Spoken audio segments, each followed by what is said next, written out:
Well, hi, folks, and welcome to Here to Talk. And of course, we also have a subtitle, which is your one-stop shop for getting unstuck. And I think we've done a lot of interviews, which hopefully you're enjoying and getting something from, which do deal very much with how stuck many of us actually feel in our lives and how difficult change is.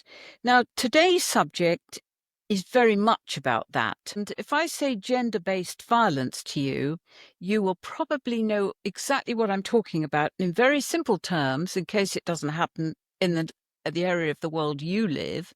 It is about men abusing women, or I have to say, before I'm told that I'm very sexist, women sometimes abuse men. But it is more about men abusing women. And it seems to be completely irrespective of race, ethnicity, all the rest of it. And it has a lot of cultural overtones. The person who really knows about this, and I'm going to ask her to help us with this, is Asisithi. She has set up, I suppose you'd call it a cultural hub, which is there in many ways to look at why men commit social gender-based violence. And it's interesting to know you came from a very different way of life. You came from IT and you set up this community hub, which many would say was pretty brave and pretty hopeful, but really, could it possibly work? Because everybody says you can't do anything about gender-based violence. Men will never learn. So tell me how you started to do it. Thank you, Chrissie. So, what I run is called an advice office, right? Which is where communities come to get legal and general advice. And I give legal advice as a paralegal, right? So, it started back in 2019, where I was hired at an advice office, which I did not know at the time, to be the computer facilitator, right? And I was there. Obviously, you're not in class all day long. So I would then go into the office and see what they do. It fascinated me in terms of what is it that you do? Why are there people coming in and out? What are you doing, right? And then as I got to learn more why the people are coming, the issues they are coming with, issues of undocumented children, issues of labor violations, labor rights violations, human rights violations, it got me thinking, because I was like, back where I'm from, we have the same issues, but we don't have an entity like this one where people can go and get assistance, get advice, get the support that they need. And it got me thinking in terms of very productive. So, but how bad, when you went there, how bad is the abuse of women in the area you live? Is it changed? Has it got worse? But is it always the same? Is it going on all the time? Well, where I currently it's marked as a hotspot, a gender-based violence and femicide hotspot, which means that cases of violence against women are very, very high. And I would say that there is change in terms of awareness within the communities and in terms of what do you do when you are violated, and doing those awarenesses in a way that also we do empowerment as well, to say don't stay in that relationship because now you are dependent on the person. So that is really helping. People are more aware, people are reporting more, people are finding ways to come out of the relationships and stand on their own. So you're saying in your area of Africa, you've used the word hotspot. It's really very prevalent. It happens a lot, in other words. I think we'll look at the possible causes of gender-based violence, which is very, very difficult. But before we have a look at that, how do you get people who have committed this violence against women to come and talk to you and your helpers about it? Well, so last year we launched an Empower Him initiative, which is part of our GBVF support program. And with the Empower Him, our aim is to one, give men a safe space to speak up about, the abuse that happens to them. And also we sit down and discuss why are men abusers, right? And try to find a way from to hear from the men on the ground to say, these are the reasons why possibly men abuse, and maybe these are the solutions that we could come up with. So Yes. we have community dialogues at that. Do they come willingly to talk to you, or are they forced by someone to come? Well, when we have those gatherings, right, we just request for a meeting with men on this day in this area. And when we get there, when we unpack in terms of what it is that we're here to do, yes, they will stay, right? But when we start having those discussions, some men will be quiet and not engage in the conversation, and that is an issue of, I can't exactly come out and say I'm an abuser, I'm not comfortable with this, and how do I know that I won't be labeled or it won't leave a stigma on my image when I speak up.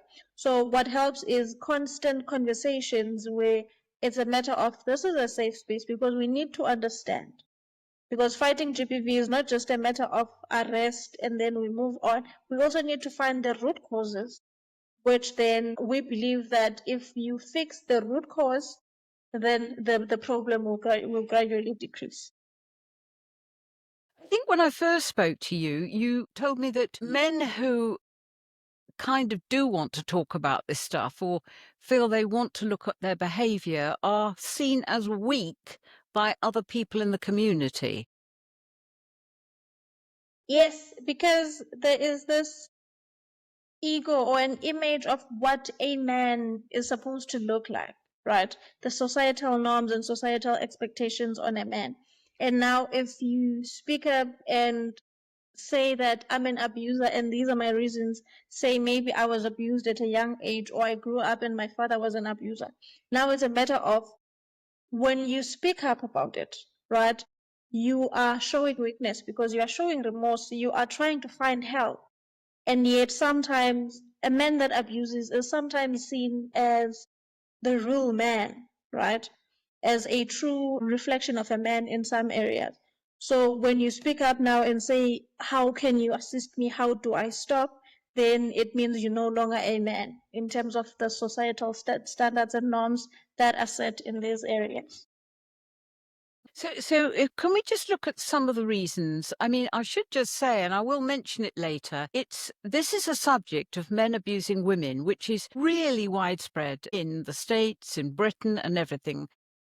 And largely because they say that young people watch the internet where this toxic masculinity, which was encouraged by a man called Andrew Tate, is really gaining traction. That's a real danger for young people. But I mention it because it's not that dissimilar to the thinking processes of the men you deal with.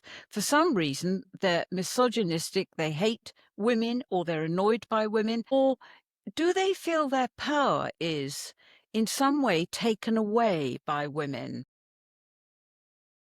Yes, that is true.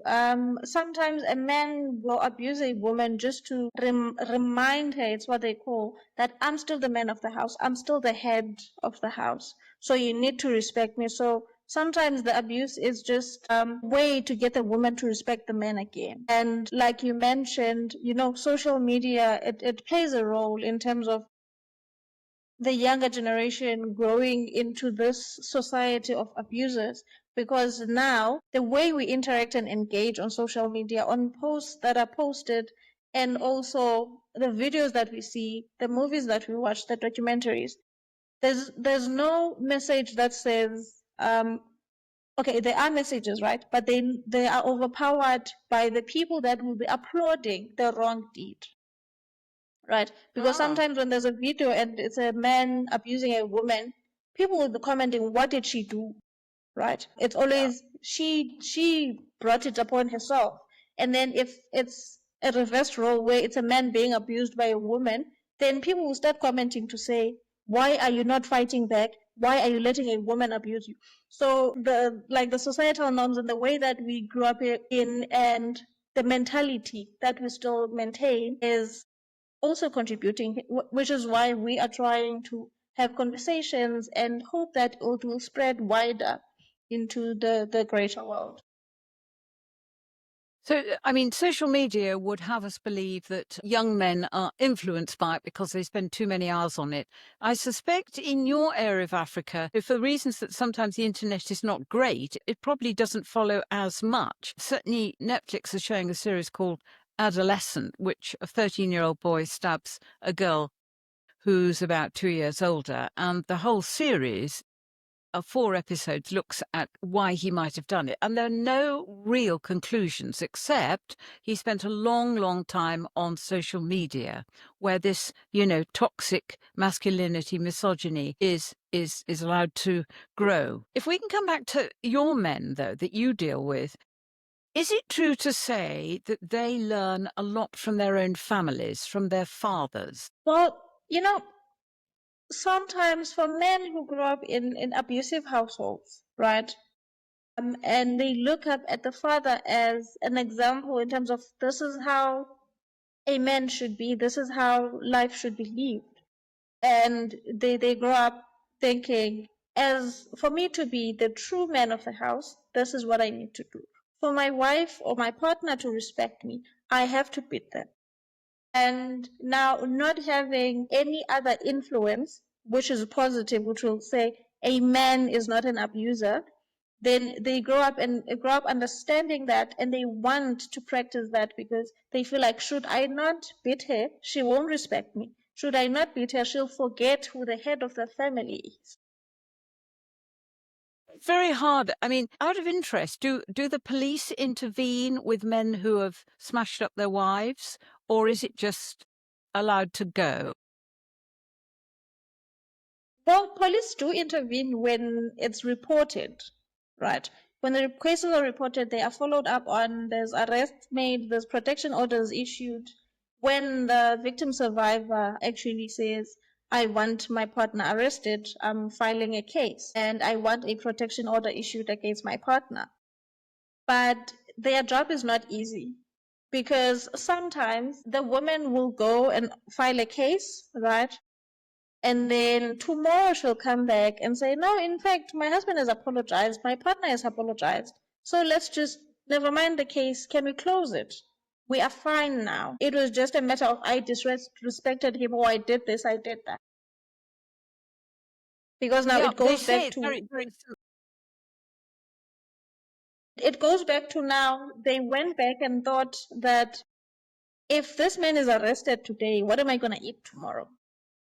How am I going to survive? I don't have a job. I'm dependent on this man. They're dependent on the man to look after them and their children and to put food on the table. So that stops them taking action.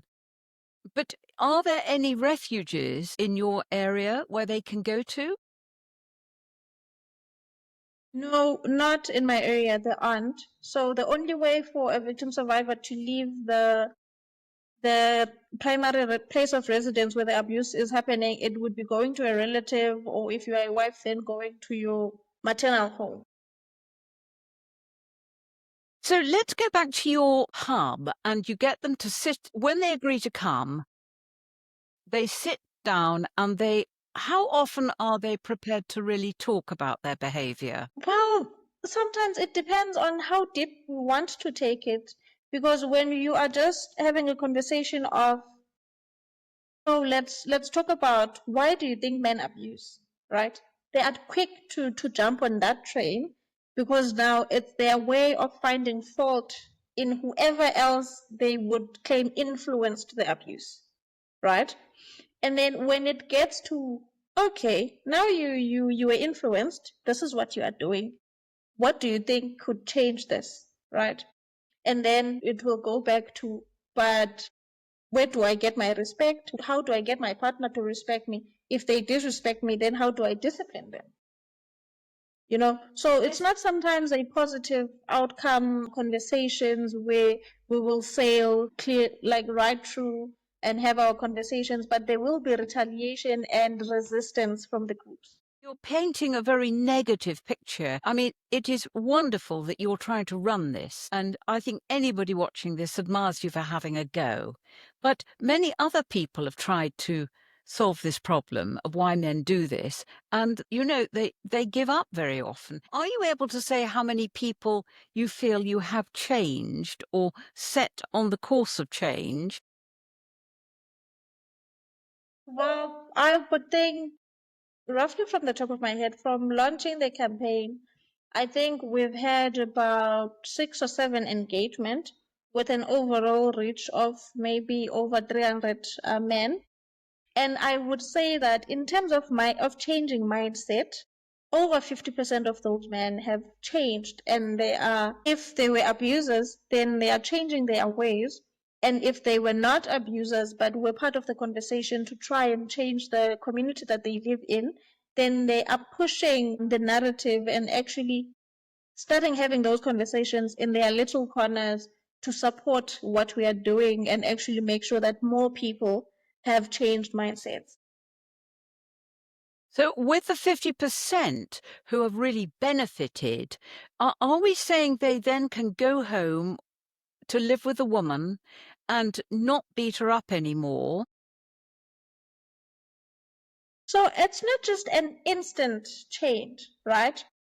But because with the program, it's a matter of encouraging positive masculinity and encouraging communication before you actually raise your hand at a woman.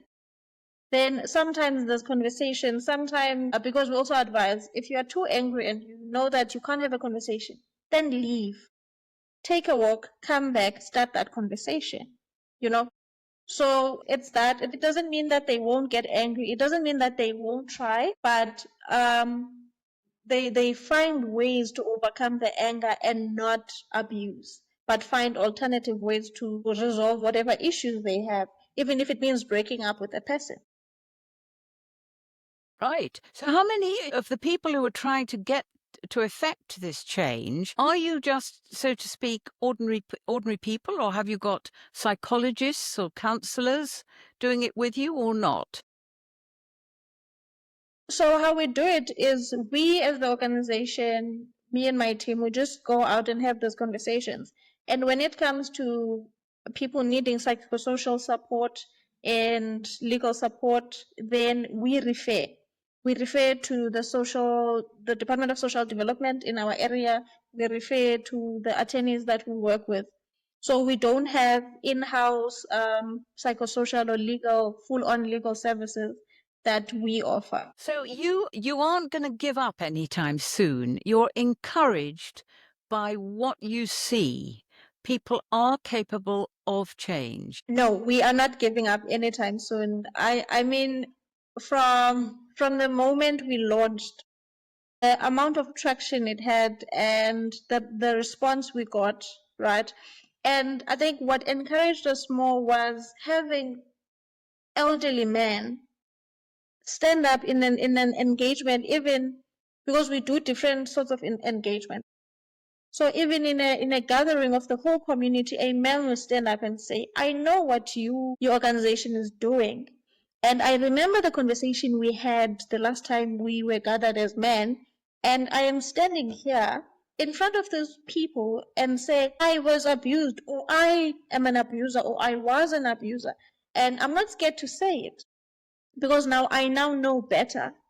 And I want the generation after me to learn from my actions and to also not walk in my footsteps because I know where that road leads. Sounds amazingly powerful. So they want someone who's older, who's admitting they did it, but stopped doing it. And so perhaps they came to think they weren't weak by stopping it, that they gave them food for thought. It made them think about actually giving up this abuse. Yes.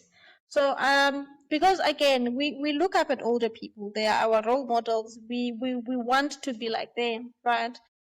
And so if people that we look up to are saying this is not the way to do things, abuse is not the way to resolve whatever issues that you have, there's other ways, and the youth tends to listen. right? So it's a step in the right direction having older people say, this is not how you do things, change your ways, learn from my mistakes. And they have to accept that it's not a sign of weakness to change. They obviously fear their peers in the community who will see them as weak, because they're giving up what they did do, i.e. hitting their wife. But they learn to not be affected by that. Yes, they do. Because also another thing that we are trying to do with the positive masculinity part of the campaign is that we want men to come to terms with the fact that a woman is not meant for the kitchen and a man has to do the hard work, right? So I think, what's this? Making the gender roles neutral, it starts there. So that we know I will respect you and you will respect me from different genders. And we do anything and everything in the house.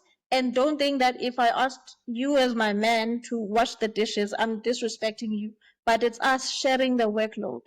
So that's in some way it also contributes in terms of the man knowing that my being a man does not come from my actions in terms of if I beat you up, and my weakness does not come from performing a certain task. Yep. It's the same the world over, actually. A lot of men don't want to be seen to do the housework and the washing up. And the women, often who have to go out work and look after the children, kick up about this and say, come on, we're supposed to be a joint effort on this. So you're not alone with that problem. But I think what you're trying to do is really quite extraordinary because, as I told you, particularly I think in the States and the UK, it's getting to a stage, they talk about it being an epidemic of men who just think it's fine to disrespect and probably hate women. And there are people like Andrew Tate who encourage that thought. So it's very hard because of the internet and so on for young men to see it any other way, except you probably would feel a lot comes from the parents, and ideally it would. It isn't just where you are. I think it's a worldwide problem. That's true. It is a worldwide problem. And now that's where the issue of not really making an impact comes from. Because you will go out there, try to educate, try to raise awareness, do your part. And then they go onto social media, they watch TV, and they see what you are saying is wrong, and they see it portrayed as right. And now it's just this one small entity fighting the positive fight, and then a whole big world of influence that will be saying otherwise. So it's not really an easy thing to do, but we try to fight because we are not the only organization in the world doing this. So we are just hoping that one day, someday, our voices will be louder than the negative influence. I hope so too, because anyone listening to you today must admire you very much for trying, and the fact that there would appear to be some change. People stop being stuck and think about another way of living, which doesn't include hitting their wives. So thank you very much for talking to us, and we wish you very much luck for the future.